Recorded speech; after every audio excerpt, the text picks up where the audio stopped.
Hey, everybody. Welcome back. We are here talking with our good friend, Dr. Kade Sharp. We had a bit of a cliffhanger last time with a great big question, but as always, I am Matt Lowry, LPP in Kentucky.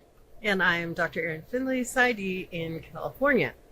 And for those who missed last time's episode, again, timey-wimey, I'm not sure how we release things, but they will be out there eventually. We had a big question. Also, who are you, Dr. Kade Sharp, and why are you here, and what was that big question we asked? Yeah, I'm Kade. I'm an LICSW, PhD in clinical sexology. I practice in Washington State. Got a couple other certifications, but those are the big ones. The big question you left us on, I mean, I've been thinking about it since we last met. It really reminds me of something RuPaul says. I don't know if you both are familiar, but RuPaul... Some sort of racer. Yeah, drag racer in particular, yeah. Oh, yeah. RuPaul is fantastic. Yes, so one of RuPaul's kind of taglines is, you know, if you can't love yourself, then how are you going to love anybody else? That's a fact. That is. And you know what? I'm here to disagree with RuPaul. I'm sorry to say it, because I think, and you know, let's talk about it. But I'm capable of loving RuPaul. I do enjoy RuPaul. I mean, good. You know, RuPaul's done some things that you might argue with, but overall, huge supporter of the trans community, the queer community part of it, of course. But that quote, that, you know, if you can't love yourself, how are you going to love somebody else? I don't know. I think you can love others before you fully know yourself. And that's kind of what you left us on last time was if you're so highly masked, if you have stuffed down who you are gender-wise, sexuality-wise, your autistic traits, how do you love others and how do you receive love? How do you find community? We're talking about all that. And I think if you are kind of dissociated from yourself, if you're at a distance from who you really are, it can be hard for you to show up authentically. So it might be hard for others to love you super deeply and to love all sides of you, but I think you can still deeply love others. You know, that sense of loyalty and attachment and attunement with others, I think you can get there. I just think once you know yourself, you know, sometimes that leads to the safety to be yourself, explore yourself, get back in touch with yourself when you have that attachment and connection. And the deeper you go, hopefully you'll find that those people love you even more. And of course, sadly, sometimes that's not the case, but yeah, what do you two think? Well, so on the old podcast, we did an episode about Frozen, and Frozen, Elsa is almost explicitly autistic coded. If you watch the Frozen musical, there's a lot more there about Elsa being autistic and Anna being ADHD. But the whole Anna arc is Anna really wants to love somebody, but does not know what love is. So it's really hard to see that if you don't have any examples, if the people around you haven't taught you how to love yourself, if you don't know how to value yourself. You just, at least Anna, throws herself out there and is like, oh yes, I'll choose that one because they're there. And that can be incredibly problematic. Yeah, and I'll add that I think there's a lot of nuance here. I don't think it's binary, and binaries can be very comfortable for us, but I think that it's more accurate to say that we can love each other to the best of our ability, but that we only have access to so much ability when we know ourselves a limited amount, right? And I see this all the time in my neurodivergent couples and my mixed neurotype couples, like especially the ones who have had to survive horrific traumas through dissociation. Their ability to really be present for their loved one is diminished. That doesn't mean that they don't love the other person as much as they can, as much as they have access to. But if you have kept your emotional access to, let's say 10% of what your theoretical maximum is, of course we don't actually know what anybody's maximum is. Just for ease of discussion, let's say your life circumstances have kept you from accessing most of your emotional access, then that's all you're able to give your partner, right? That doesn't mean you're not giving that piece to your partner all the way. 100% of 10%.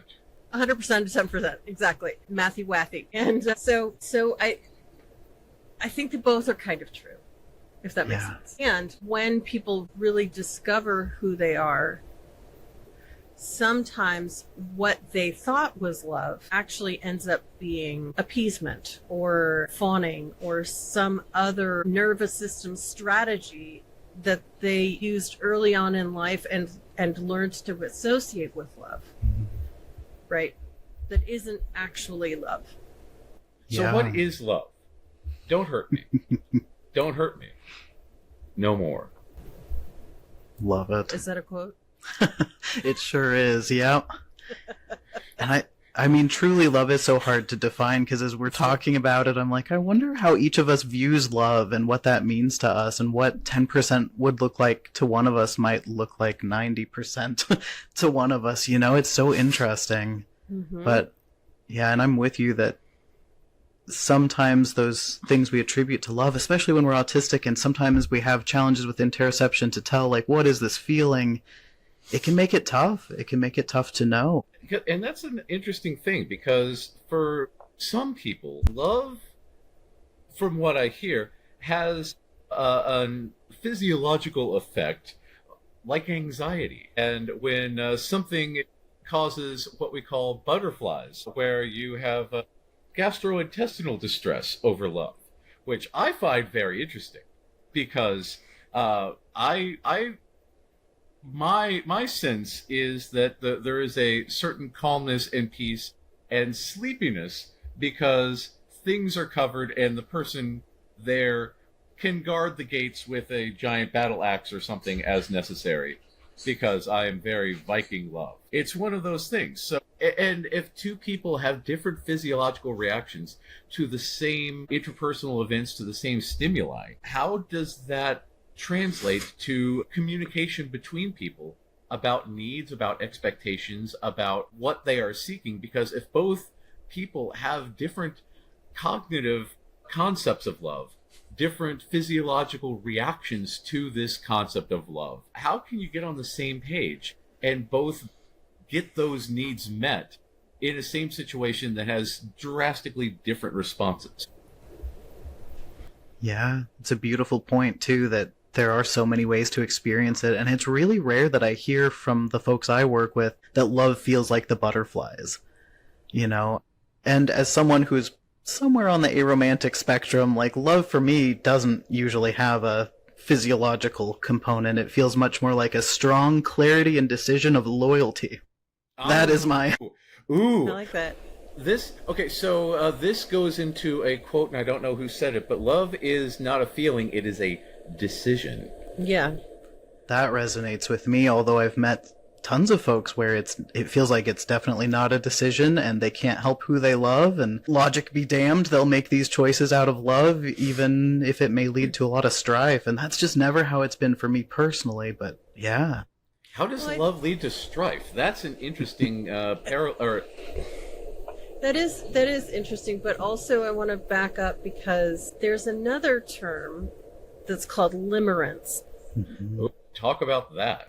That's that infatuated, semi-obsessive, if you will, sort of physiologically activating state that we all go through during the honeymoon phase, or that I should say many of us go through in the honeymoon phase of a relationship. That's kind of the technical term, is limerence. And so those butterflies that you're describing, Kade, I would start out with wondering, like, is this person experiencing love, or are they experiencing limerence?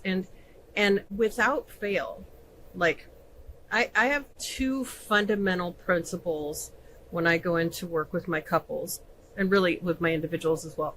The first is I do my best to cancel out as many of my own assumptions as I can, right? Because how I define love may not be how you define love, may not be how you define love, may not be how they define love, right?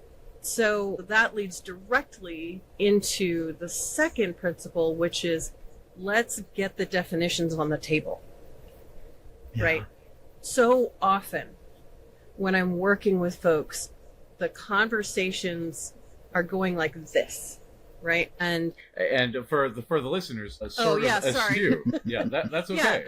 like two ships passing in the night might be a way to describe it. My hands are literally like one is passing on top while the other one is passing underneath. They're missing each other. Thank you for reminding me that people listen to this without the video. And so when that happens, the first thing we have to do is make sure we're using common language, right? And make sure that we are doing our best to shift out of I'm assuming I know what you mean into I'm taking the time to ensure I know what you mean.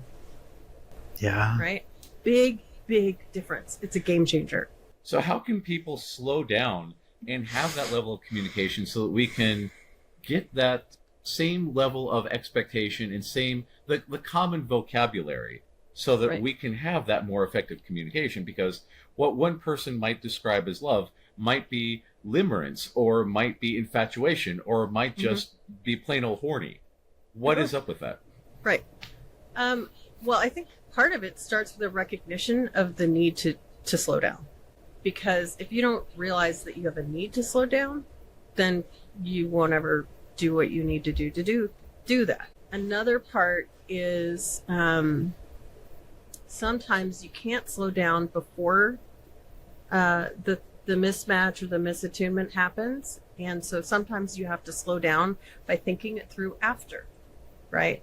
And this is where our tendency to replay things can be used for good, as long as we're not using it as an opportunity to beat ourselves up for quote unquote getting it wrong. Right? Well, we've frequently spoken about how we need time to process the data that is given to us, because we take in a lot more data than most people, and we need time to churn through it. And relationships have a lot of data associated with them. Yes, they do. So that, like, analyzing after the fact, like, okay, things just went sideways for us, and like, I'm going to take some time to help my nervous system calm down and also think through what happened in me, right? And this is the key. Like, I'm not going to think about all the terrible things that you did to me, Matt, right? Yes. If we were in a glad. relationship, It, right? it allows me to keep doing terrible things. No, yeah, well, I'm not saying that we wouldn't have conversations about that. What I'm saying is that if I'm focusing on what's happening in me, then I can start to recognize the patterns that are available for me to recognize, whether they're physiological or mental or emotional. If I'm focusing on you did this, you did that, you did the other thing, I'm now left powerless. Right? Mhm. Yeah. So I'm not saying we can't acknowledge that the other person did a thing that impacted us. But it's a different thing to say you made me mad than to say you just did something and I'm feeling mad. Yeah. Right? 'Cause Those are that's two very different things to say. Yes, very much so. And that taking ownership of one's emotional responses to external stimuli, whatever they may be, returns the power to say, my meat body is giving me these signals, and Right. I am interpreting these signals, because for the listeners here, it turns out that the signals coming to you from inside the meat body are what we call feelings. And they are tied to these concepts inside our head that we label as emotions. And it turns out that a lot of people have intertwined feelings and emotions, which is why we use the words interchangeably. But that does not happen a lot for our people because of interoceptive difficulties, alexithymia, misunderstanding these cues that come from within us, history of CPTSD, all these various factors that make all of the emotional gobbledygook a maddening mess of hormones and intensity. So it makes the whole relationship thing super tricky. Well, and then I'll add one more thing, and Kate, I see that you're wanting to jump in as well, so I won't go too long. One other thing, too, is when we have either complex PTSD or we have developmental trauma, and those are slightly different constructs, our relational processes can get disrupted. So our ability to form relationships can go wonky, get sideways, because part of what makes developmental trauma, particularly part of what defines it, is the is lack of relational attunement or anti-attunement, right? So it's bad things happening in the context of an absent, abusive, or neglectful caregiving environment. That's the sort of the nutshell definition of developmental trauma, right? So Oh, sorry, I need to interrupt you on that because go ahead. With the term, when we say abusive, we have the idea that there might be bruises or cuts or whatever. How do you know if you've been neglected? Right. Yeah. Because if you say, yes, I had a perfectly normal childhood, my parents were gone for weeks at a time, and we scrounged around and we found all the food that we needed. And I was the one in charge of my 7 siblings, as is the way. And we once found a key to the house, so we got to sleep indoors that night. It was fine. How can we tell the difference between that and, what's the word? Healthy relationships. Healthy. Yeah. Tell us about that. With neglect, it's harder to notice because it's an absence of something, right? And so an absence of something you may not know exists. Right. It's an absence of something you may not know exists, or you may not know is what other people often or normally have, right? At least not until you encounter other people. And so a lot of times folks don't realize the severity of their neglect until they get to a point where they're interacting with other people and somebody else goes, wait, you didn't have a bed to sleep in every night? Like you didn't know you could count on having food on the table? I mean, I think there are some things that most people will recognize as like, this is neglect. Like, I didn't have clothes to wear, or I didn't have food to eat. But it can be more subtle too. Like if if I'm hungry and my family isn't tuning into my signals that I'm hungry, and I'm not old enough to provide my own food or to get my own food from the kitchen, I'm being neglected in that moment. Even though my family might love me dearly, right? That doesn't mean my nervous system isn't experiencing danger in the moment where I need food, and I'm signaling that I need food, and the people who can help me get it are not responding. So how does developmental trauma, Mm-hmm. Yeah, how does that relate to omnipresent chaos? Because our people are not the fans of the chaos. No, so if not there's generally. like the people who have utilities turned off, or random fights, or substance abuse, or all of these effects that kids like to have predictability, where you Right. wake up, you roughly know what's going to happen.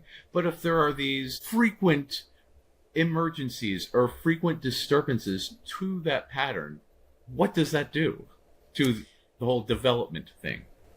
I mean, that's just another way for developmental trauma to show up. And in that case, it's not, it's just absent or just abusive or just neglectful. It's a mixture.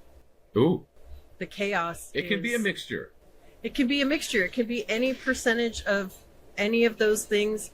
The point is you don't have people to rely on. The fundamental piece is bad things are happening and I'm alone and unsupported. At Ouch. a time when I, as a human, am figuring out how to human earliest, in my earliest life, right? 0 to 18 years, right? Where we go from infant to, and actually in utero as well. So hormonal chaos in the body of the mother can still create this, right? Yeah, and it maternal doesn't have stress is a thing. Maternal stress is a thing. And it doesn't have to happen for all 18 years of your, 0 to 18. Mm-hmm. It can be, there's a key period where, there was chaos, or somebody was absent or whatnot, and then something bad happened and you were left alone with something bigger than you could manage, and you didn't have any resources. How big a thing can a kid manage? Not big. Being kids and all. being kids and all. I mean, and the reality is it's based on the person's nervous system. This is where I take a total step away from the DSM definitions of trauma, because the DSM definitions have things like index traumas where, you know, your life has to be at risk, or you have to have, you know, witnessed XYZ, or, you know, experienced it yourself. And it's like, no. If your nervous system is like, I'm under threat and I don't have the resources to deal with that threat, and I'm not capable of managing this by myself in any kind of a healthy way, and I have nobody to rely on, nobody's keeping me safe, nobody's even got my back, right? That's developmental trauma. What if your parents pointed out that you were far too sensitive as a child? Should you beat yourself up about that? No. Really? Really? Fascinating. Because I'm guessing that a few of our listeners might be doing that. Why is that? Why should not we? Because again, our caregivers are the omnipresent, omnipotent, omniscient, the humans that we base our ideas of God on. Right. Why? Tell us. Are kids too sensitive? Kids are not too sensitive. Kids are exactly as sensitive as they are, right? And just like everything else, there's a bell curve, right? Some kids are more sensitive, some kids are less sensitive. Some kids learn to turn the metaphorical volume down on their sensitivity because their family, who should be supporting them, can't handle it, or don't handle it themselves. That sounds a little bit like what we would call dissociation. It's a trauma term. Indeed.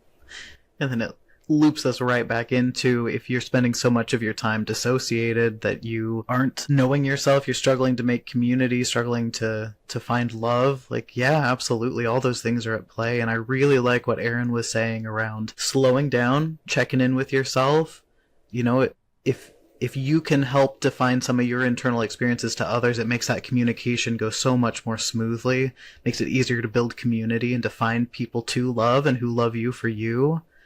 I think we, you know, Erin and I haven't really jumped into this topic too much, but we did do some research on kink. Yes, we did.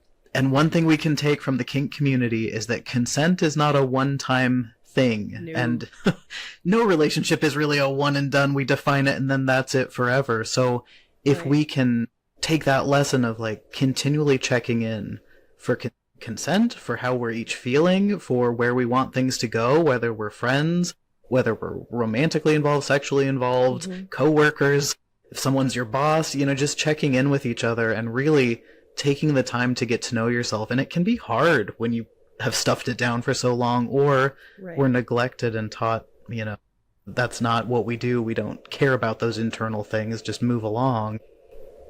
If there's one thing that I could encourage our listeners to memorize as a mantra, it's that our minds and our bodies don't create defenses we don't need. Yeah. I'm going to say that again. Our minds and our bodies don't create defenses that we don't need.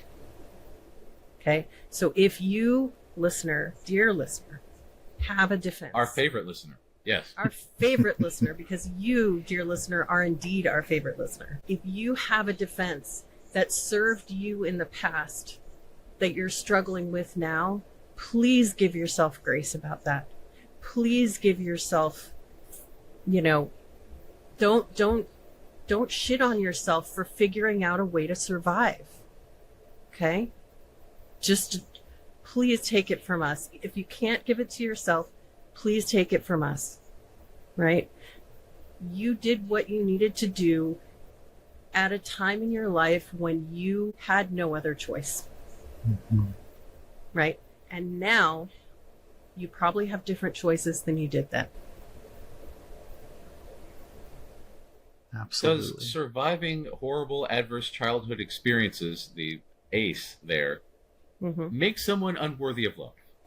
No. Tell us about that, because again, I believe that our favorite listener might have some doubts in their head. Yeah. So what I'm gonna say is that if you exist, and if you're listening to this podcast, I'm going to assume you exist, That's an assumption I feel very comfortable making. If you exist, you are worthy of being loved, period. And if you have struggles believing that, that's an injury that you received from the people who should have loved you. That's not a reflection of who you are. That seems like we might use the label shame on that. Yes, indeed. Yeah. Shame is often defined as I am bad, as opposed to guilt, which is often defined as I did bad. What's the difference between being bad and doing bad? Being bad is like, it goes to the essence of your identity. It goes to the core of who you are in the world. It's not just like, I did a bad thing. I stole $20 out of somebody's pocket. That's a bad thing that, generally speaking, we shouldn't do, right? Although, if you have a need for $20, like, if you steal it from my pocket, I might not be thrilled, but I might understand, right? That's why I've sewed up all my pockets. Right. Well, there you go. Yeah. But Defenses. I think we can all agree that assuming all else is equal, like stealing from somebody else is not generally a good thing to do. And it would be appropriate to feel guilt about that. But that doesn't make you a bad human being. Yeah. Right? It doesn't make you unworthy of love. It doesn't make you unworthy of care. It doesn't make you unworthy of attention. In fact, in my mind, it means that you have a wound that makes you need extra attention, that's actually warranted. That care is warranted because, it's kind of like if you break your leg, you need the doctor to set it, right? If you have been injured, then it's so important to find people, professional or not, to find people who can love you as you are so that you can heal and become more of who you actually are so you can heal more. A long time ago, I worked with a brother and sister couple who came from, might have been Slovakia, but they came from a place that was full of war, and there were daily air raids, and they finally got a chance to immigrate to the U.S. And things were very, very quiet, and they were having difficulty adjusting. And then one day, somebody came to their door and knocked on it and offered them a muffin basket because they were happy that these people had escaped. Serbia. They came from Serbia. So they were able to get here, gave them a muffin basket and said, "Hi, we're really glad to have you here. We're glad that you're safe now." And then after the person left, the sister of them broke down and had unbelievable crying because she didn't know how to deal with this experience. She was used to the shells. She was used to the explosions. She was used to the daily threats of death. She was not accustomed to random kindness. And when we get into this whole love thing, if all of you've known throughout your entire life is neglect and hardship and beating yourself up for being, quote unquote, too much, what happens when somebody comes along and says, "Hi, here, have a muffin basket. I love you"? Kade, you want to take that one? You look like you have thoughts. mean, I'm sure, it can be hard to accept that and to take that as truth and to take that person's experience of you as like a net positive or something to welcome, someone to welcome. That can be hard to grapple with the reality of what you've always been told or the messages you've always received with this new message. That's tough.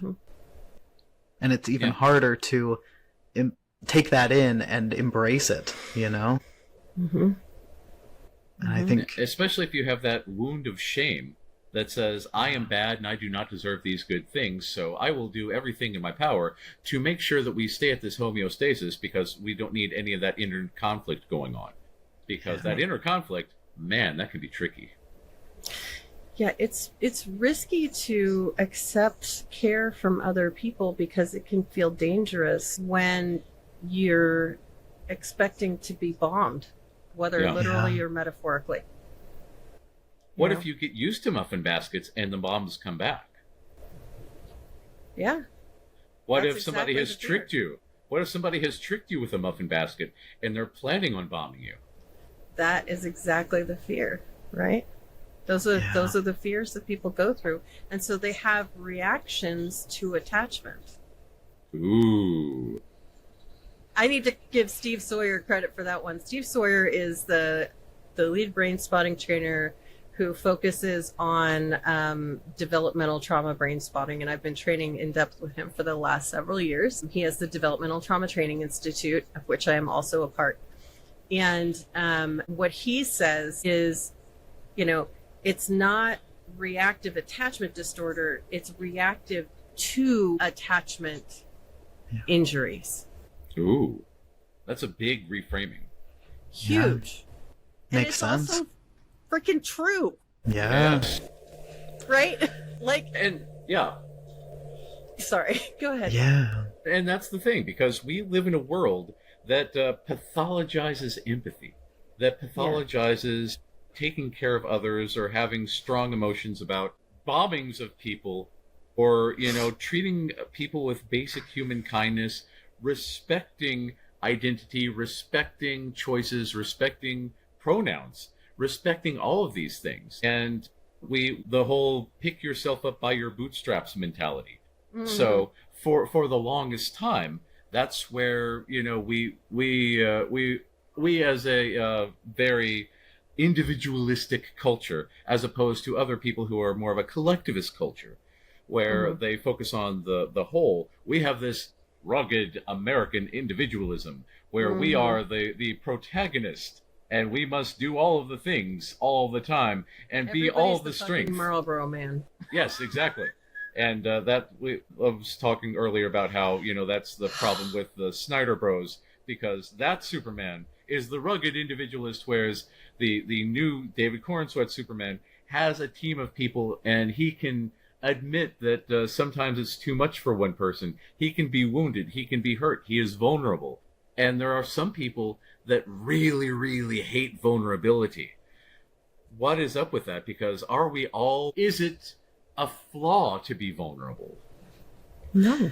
No, I mean, I know we're kind of pushing our time for the episode, but we are, yes. But I think it kind of loops us back to part one of us chatting, last time, where we spoke a lot about community. It does take vulnerability to make community if you want authentic community who will show up for you, care for you, and that you can show up for and care for as well. So I think we need to reprioritize vulnerability and creating safe enough spaces where you can be vulnerable, others can be vulnerable, and you can kind of call each other in if things are hurting you, or if you're struggling. Those check-ins, kind of like Erin said, those slow check-ins. And this is where I wish the English language had more words for vulnerable. So if you, my dear listener, my favorite listener of all time, speak any other language that has other words for vulnerable, I'd love to have you comment them or share them with us in some way, because I want more words than just vulnerable for vulnerable. So here's the thing. There's the vulnerability of showing my full self, my full experience to someone who I trust. That's an openness and a just a bearing of my soul. And then there's the vulnerability that comes from being overly exposed, right? And the difference there is how safe is the person when they are being vulnerable or showing that vulnerability. And it pisses me off that English only has one word for that. So if you, my dear listener, have other options, please give them to me. I want them. So we come back to that, and could love be a safety while being vulnerable? Yeah, absolutely. I think that that's a requirement for love. I think as you go into, there's different kinds of love also, which again, stupid English being what it is, love is love is love, which is true, but also not. There's the friendship love, there's the sort of love of humanity, right? There's the brotherly love, hi Philadelphia. There's all kinds of different love, right? There's agape love, there's eros, so the erotic love, and there's a lot of different ways for us to love each other. why do we only have one word? So there's that. I love lamp. Lamp? Yeah. Okay. That's me not understanding That's what a the hell Steve you're Carell. Yeah, I look gotcha. forward cultural references, and yes, Anchorman, right? Yeah, and every time you do, I'm gonna be like, Yeah, so- and your extended pause is perfect because it builds in the applause sign for our favorite listener who intimately gets all of these references and gives enough time to laugh without missing any of these. So it's perfect timing. Well done. yes, well, thank you, and it also validates the experience of our other dear and favorite listener. Don't tell the first one. We really like you. Yeah. But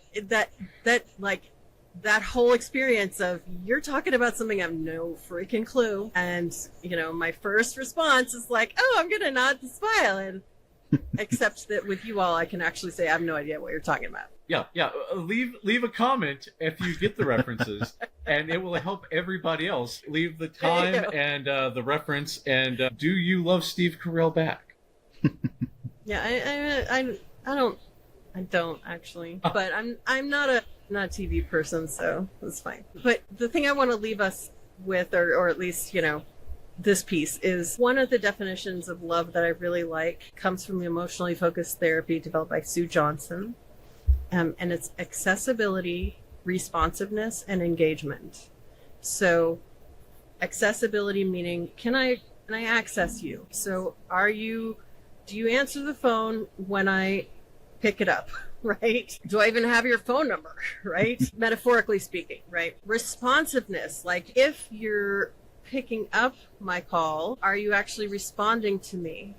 And engagement, are you plugged into me? Are you sitting there going, that sort of, I'm paying attention to a million things, but my body is doing the nod and smile thing, right? Or am I really tuning into what you're saying? Am I responding to you authentically from my heart and myself? Accessibility, responsiveness, and engagement, that's the best definition of love I've ever heard.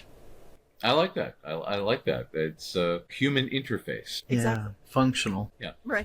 And on that note, we are going to end here and actually pick up this thread with our next episode, all about Murderbot, the hit Apple TV series and series of books about an android dealing with space hippies. Awesome. But before we do that, Kade, you had a couple of things you wanted Oh to yes, share. yes.